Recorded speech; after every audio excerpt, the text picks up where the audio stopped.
오늘 오후에 이 익산의 CCC를 담당했던 목사님이 저를 찾아왔습니다.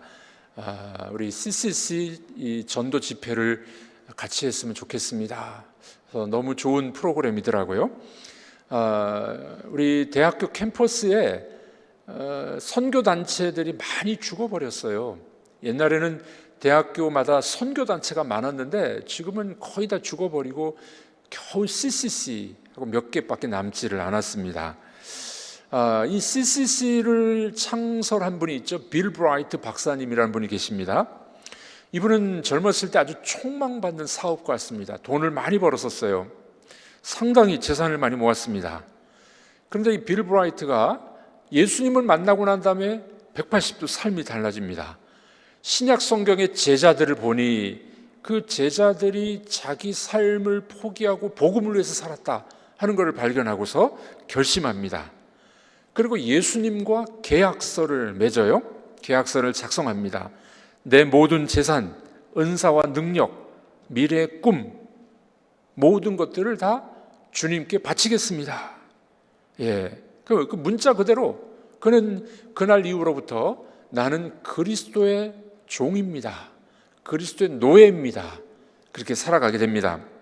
이런 결정을 내린 지 24시간 만에, 하루 만에 CCC라는 단체를 창립하게 됩니다. 하나님이 주신 영감을 갖고 바로 시행을 했던 거죠. 그 이후에 1997년 크리스티애니티 투데이라는 잡지가 신문이 있는데 거기에서 이 빌 브라이트 박사의 재정 운영에 대해서 기사를 보도합니다. 그 해에 CCC는 3억 달러의 기금을 조성을 하게 됩니다. 엄청난 자금이었죠. 우리 대학생 선교를 위해서 3억 원이 아니라 3억 달러 곱하기 1,300원 해야 되겠죠. 엄청난 자금을 조성합니다. 그런데 이 빌 브라이트 이 박사는 겨우 4,800불 월급을 받고 살아갑니다. 이 4,800불은 CCC 간사들이 스태프들이 받는 월급과 똑같은 월급을 받았어요. 1996년에 템플턴 상, 이 종교 부분에서 템플턴 상을 수상하는데 상금으로 100만 달러를 받습니다. 100만 불을 받는데 모두 다 헌금했어요. 모두 다.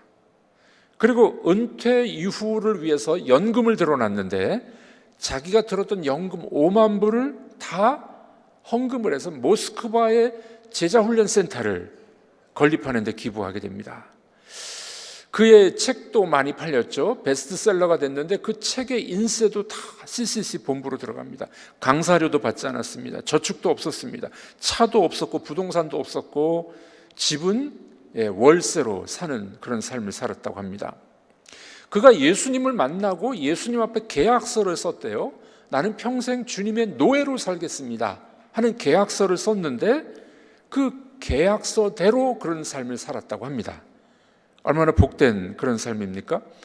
하나님과의 약속, 그 약속을 그대로 지키는 삶을 살게 됩니다.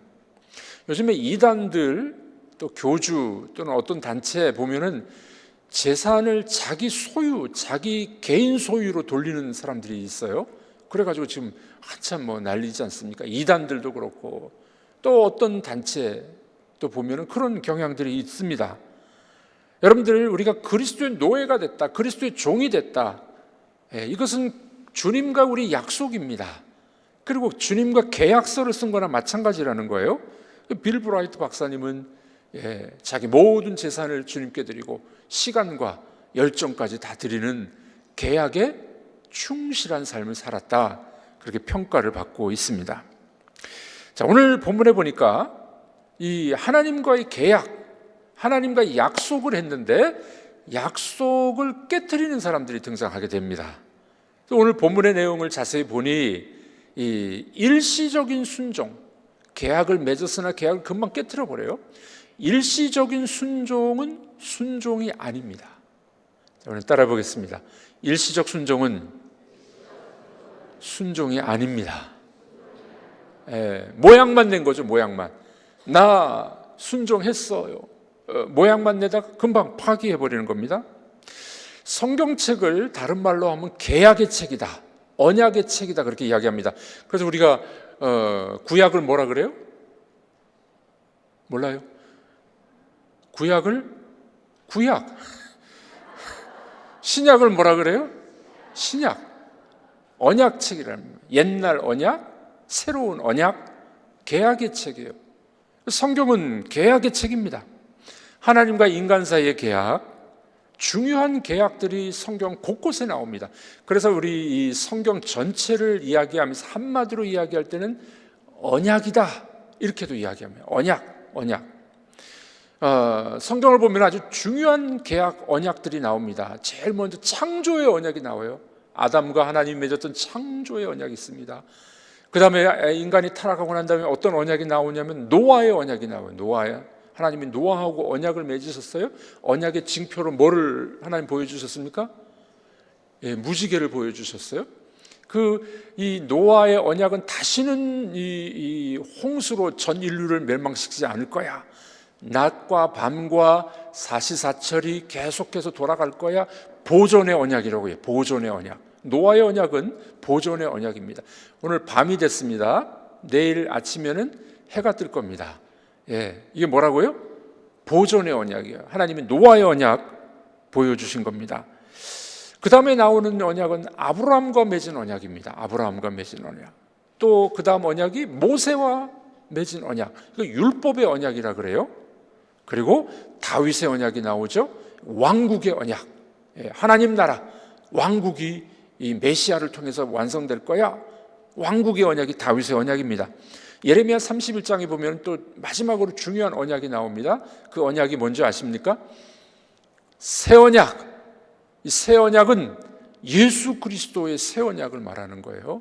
예수님이 성찬식을 거행하시면서 이는 내 피로 맺은 새 언약이니 이렇게 말하죠. 자, 성경은 보면 이렇게 중요한 꼭지마다 언약이 다 깔려 있어요. 하나님의 계약이 다 깔려 있는 겁니다.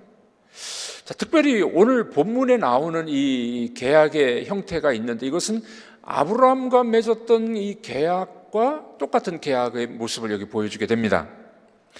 이 아브라함 때 맺었던 언약이 지금 여기 오늘 본문에도 나오는데 이것은 이제 중동 지방 또 특별히 이 고대 근동 지방에서 있었던 계약 맺는 체결 형식이에요. 그 계약을 맺을 때 어떻게 합니까? 동물을 반을 딱 짜게 놓습니다. 두 조각으로 잘라 놓습니다. 동물을 자르면 뭐가 나올까요? 피가 나옵니다. 그리고 벌려 놓습니다. 계약의 당사자가 그 쪼개놓은 동물 사이를 지나가게 돼 있어요. 이 의식은 뭐냐면은 계약을 꼭 지키겠다. 만약 계약이 파기가 되면은 동물이 죽고 피를 흘린 것처럼 나도 죽을 겁니다. 죽음, 생명의 언약이에요. 그게 이제 그때 당시 계약을 맺는 형식이었었습니다. 여러분, 아브라함과 하나님이 언약을 맺을 때 해가 뉘엿뉘엿 져갑니다. 아브라함이 환상 속에 뭐를 봅니까? 쪼개놓은 고기 사이를 뭐가 지나가나요? 횃불이 지나가요. 횃불이. 그러니까 아브라함도 지나가야 되는데 아브라함은 안 지나가요. 횃불만 지나가. 횃불은 뭡니까? 하나님의 임재를 상징하는 거예요.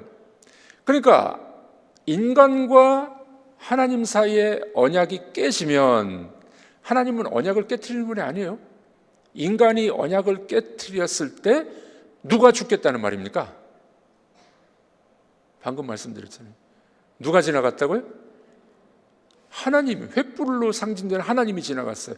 언약이 깨지면은 하나님이 죽겠다라는 그 계약이 바로 아브라함 때 맺은 언약입니다. 계약입니다. 자, 이와 같이 이 하나님께서 우리에게 맺어주신 언약은 우리가 범죄하고 계약을 깨트리고 우리가 실수해도 누가 죽겠다는 말이에요? 하나님이 죽겠다는 말이에요. 예수님이 그래서 이 땅에 오시게 된 겁니다. 자, 이런 계약 의식을 오늘 본문을 하고 있는 겁니다. 오늘 34장에 보면 하나님이 시드기야 왕에게 이제 바벨론 포로로 잡혀가고 지금 포로로 잡혀가고 마지막 때 그 시점이죠. 시드기야 왕에게 계약을 맺게 합니다. 이 동물을 쪼개놓고 계약을 맺게 하는데 무슨 내용을 가지고 계약을 맺게 하느냐? 노비를 다 풀어주라는 거예요. 노비를. 여러분, 이스라엘에는 아주 특이한 법칙이 있어요. 7년 안식년이 되면은 잡혀왔던 포로들은 다 풀어주는 거예요. 노비 해방. 여러분, 우리나라 세종대왕이 참 훌륭한 분인데요. 이 기록에 보니까 세종대왕이 여자 노비가 해산을 하면은요 3달 휴가를 줬어요. 안 놀라시는데? 조선시대 세종대왕이. 그리고 이 남편도 한 달 정도 육아휴직을 줬어요. 요즘에도 3달 육아휴직 쉽지 않잖아요. 세종대왕이 그랬단 말이에요. 와, 세종대왕이 참 탁월한 사람입니다. 공부를 얼마나 많이 했는지요. 백독 백습, 한 권의 책을 100번 읽었어요. 100번 베껴 썼어요. 공부하는 제일 좋은 방법, 초소독서법. 이게 베껴 쓰는 거예요. 세종대왕이 백독 백습을 했어요. 한 권을 100번 읽고 100번 베껴 쓴 거예요. 아주 탁월한 왕이었죠. 그 노비 해방, 지금 하나님의 법은 그보다 더 이전에 뭐라고요? 6년이 지나고 7년차 안식년이 되면 노비들 다 풀어주라는 거예요. 지금 시드기야 왕에게 그 계약을 하나님이 맺으십니다. 자, 9절 말씀, 우리 9절 다 같이 읽어보도록 하겠습니다. 그 계약은 사람마다 각기 히브리 남녀 노비를 놓아 자유롭게 하고 그의 동족 유다인을 종으로 삼지 못하게 한 것이라. 그렇죠? 그 계약은, 지금 이 34장에 나타나는 계약은 뭐라고요? 사람마다 히브리 남녀, 동족 노예들은 풀어주라는 거예요. 예, 그게 하나님이 맺으신 언약입니다. 계약입니다. 그랬더니 어떻게 됩니까? 시드기야 왕과 귀족들과 돈 있는 사람들이 노비를 다 풀어줘요. 예, 하나님 말씀에 순종합니다. 그런데 풀어줬던 노비들을 다시 끌고 와서 노비로 다시 삼아버립니다. 자기 손해니까 노예를 풀어주면 자기 집안일을 어떻게 해요? 다시 데려오는 거예요. 제가 성경을 읽어보고 또 그간 뭐 10몇 년 동안 익산 지역에 교회가 문제가 생기는 경향들을 다 보니까요, 어젯밤에 이 생각하다가 잠이 안 와가지고 새벽 1시 반까지 책을 읽다 잤는데, 가만히 생각을 해보니까 문제가 우리 이 인간사에 있어서 또 교회에서 문제 생기는 게 가만히 보니까 뭔가 다 돈이에요. 돈. 그 이면에는 다 돈이 있어요. 돈이. 와, 이거 무서운 이야기더라고요. 우리가 돈보다 하나님을 더 섬기겠습니다. 하나님이 최고입니다. 입으로는, 찬양으로는 얼마나 잘해요. 근데 실제적으로 가정이나 교회나 지금 오늘 34장에도 노예를 풀어줬다가 다시 끌고 와요. 뭡니까? 결국에 돈이에요. 돈. 사람들이 돈 문제 앞에는 장사가 없는 것 같아요. 장사가 없어요. 돈이 중요하죠.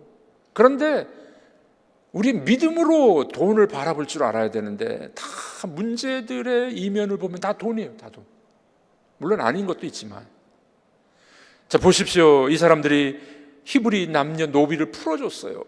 재산이 날아가 버린 거잖아요. 노비의 재산이 날아간 거예요. 일할 일꾼들이 사라져 버린 겁니다.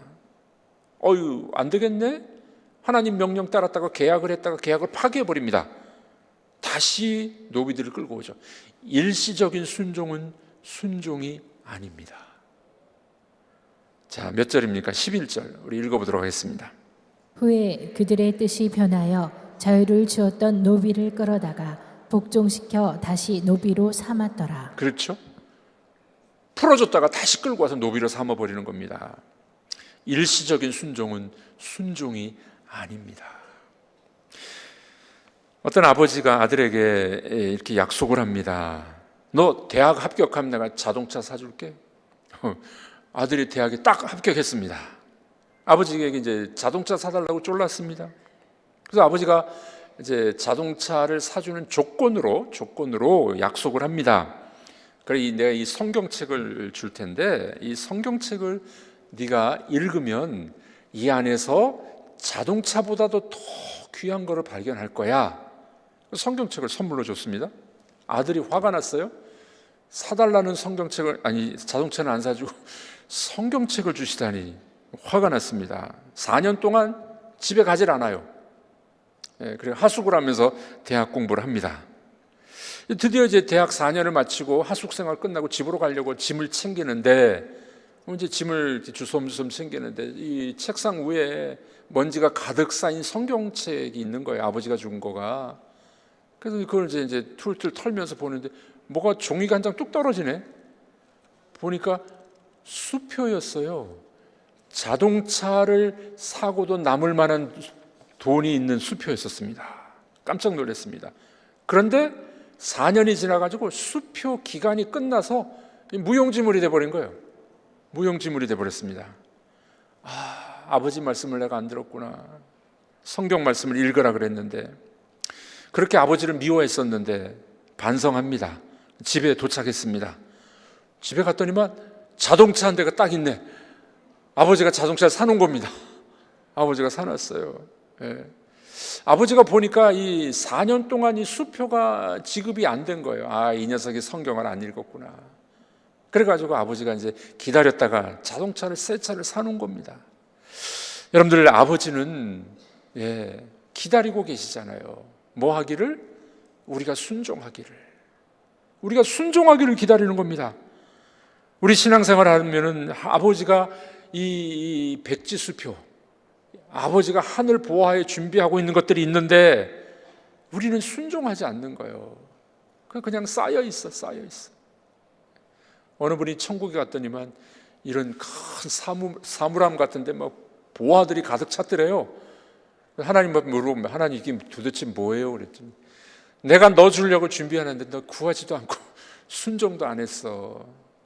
여러분들, 우리가 순종하고 하나님의 뜻을 따라 살아가게 되면은 일시적 순종이 아니라 하나님 말씀에 순종할 때 하나님이 주시는 놀라운 상급과 은혜들이 있게 될 줄로 믿습니다.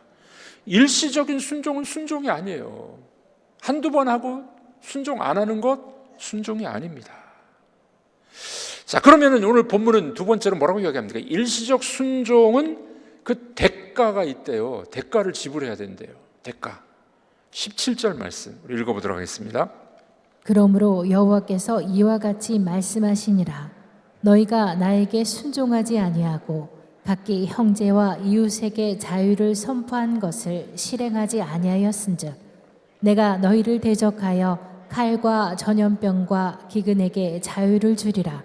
여호와의 말씀이니라. 네, 일시적 순종은 순종이 아니고 그 불순종이 뭐가 된다고? 대가가 있다는 겁니다. 대가를 지불해야 돼요. 오늘 본문에 보니 약속을 어긴 이들에게 전염병과 기근과 칼과, 결국에 어떻게 됩니까? 하나님이 너희들의 대적이 될 거야, 이렇게 말합니다. 이들이 포로로 잡혀가게 되는 거죠. 대가를 지불하게 됩니다. 하나님의 놀라운 성품은 뭐냐면은 자유를 주는 거예요. 해방시켜 주는 거예요. 포로에서 해방, 종에서 해방, 마귀로부터 해방. 하나님은 우리에게 해방과 자유를 주시는 분인데 이 하나님의 백성들이 그 말씀을 어기고 다시 억압하는 거예요. 노예로 잡아오고 말씀을 불순종하고, 그 대가는 뭐라고요? 망하는 거야, 이렇게 말씀합니다. 여러분, 거듭나지 못한 사람이 중직자가 되면 어떻게 되는지 아십니까? 거듭나지 못한 사람도 권사 될 수 있어요. 거듭나지 못한 사람도 뭐 장로도 될 수 있고 목사도 될 수 있어요. 어떤 경우는. 그러니까 일시적으로는 충성해요. 근데 중직자가 됐으니까, 목사가 됐으니까 일시적으로는 충성하는데 이 몇 번은 충성하는데 나중에는 충성 안 해요. 나 이제 뭐 이제 장로 됐으니까, 또 목사 됐으니까. 어제 어느 목사님 만났는데 그런 말씀하더라고요. 목회 안 된다고 사람들은 막 떠들고 뭐 힘들다고 목회 안 된다고 말하는데 하루에 5시간씩 한번 기도해봐. 목회가 안 되나? 여러분, 우리가 살아계신 하나님을 믿지 않습니까? 여러분, 하나님 믿으십니까? 하나님 우리 기도를 들어주십니까? 그렇다면 목회가 안 되고 전도가 안 된다고 말하지 말고 하나님 앞에 5시간씩 한번 기도해봐요. 하나님의 역사가 일어날 줄로 믿습니다. 대개 우리들은 기도 응답 안 된다고 불평은 하는데 기도는 안 해. 중직자가 돼서도요, 일시적인 순종은 해요. 기도도 하는 것 같고 뭐 헌금도 조금 하는 것 같고, 나중에는 이제 이 모양만 내는 거죠. 모양만. 네. 저는 여러분들이 헌금하는 내역을 저는 볼 수 있어요. 왜냐하면 이 교적 프로그램에 제가 권한을 갖고 있기 때문에 들어가 보면 누가 얼마나 헌금하는지 이렇게 다 봅니다. 그러나 말은 안 하죠. 말은 안 하죠. 근데 어떤 경우는 조금 속상할 때가 있어요. 중직자들인데, 뭐 액수를 말하긴 좀 그래요. 근데 중직자들인데, 여러분들 우리가 거듭나지 못하고 또 정말 이 지속적인 순종을 못하는 사람들은 일부분 흉내는 내죠. 흉내는 내요. 일시적 순종입니다. 일시적 순종이에요.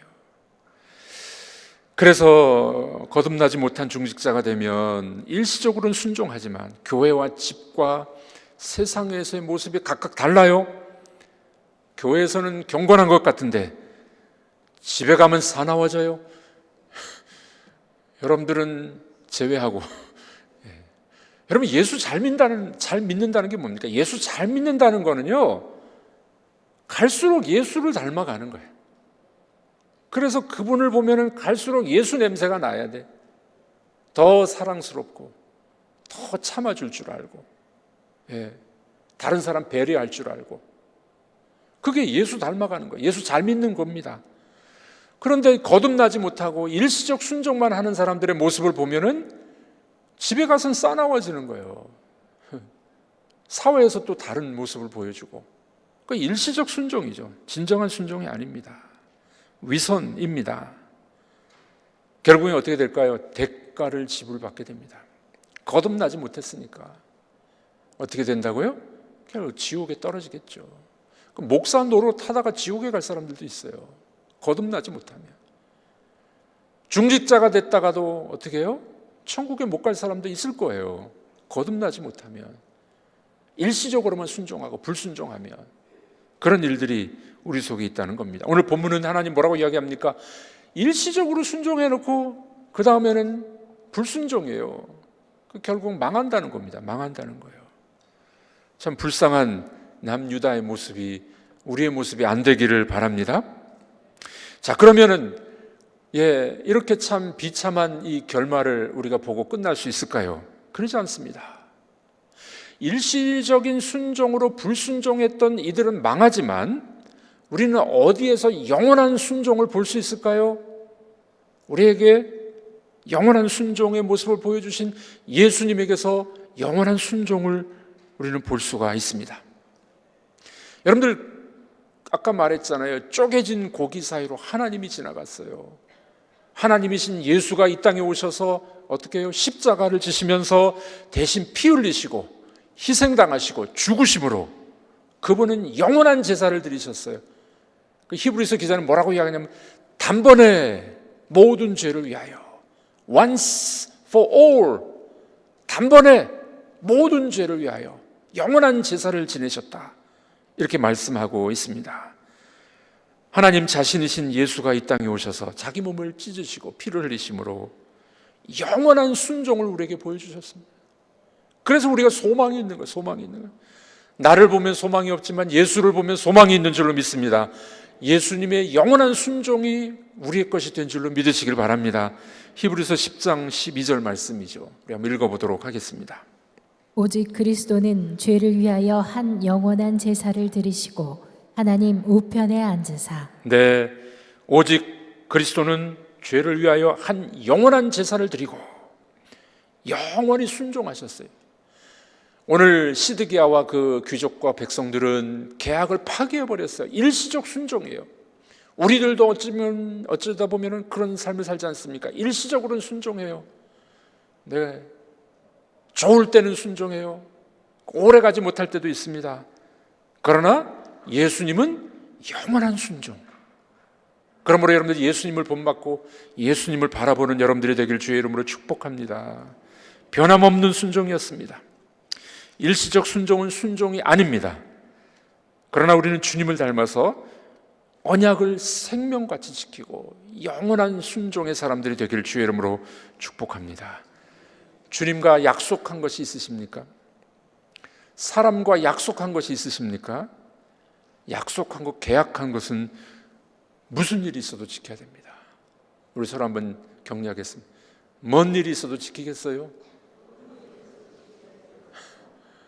하나님과의 약속과 인간 간의 약속도 꼭 지키는 여러분들이 되기를 바랍니다.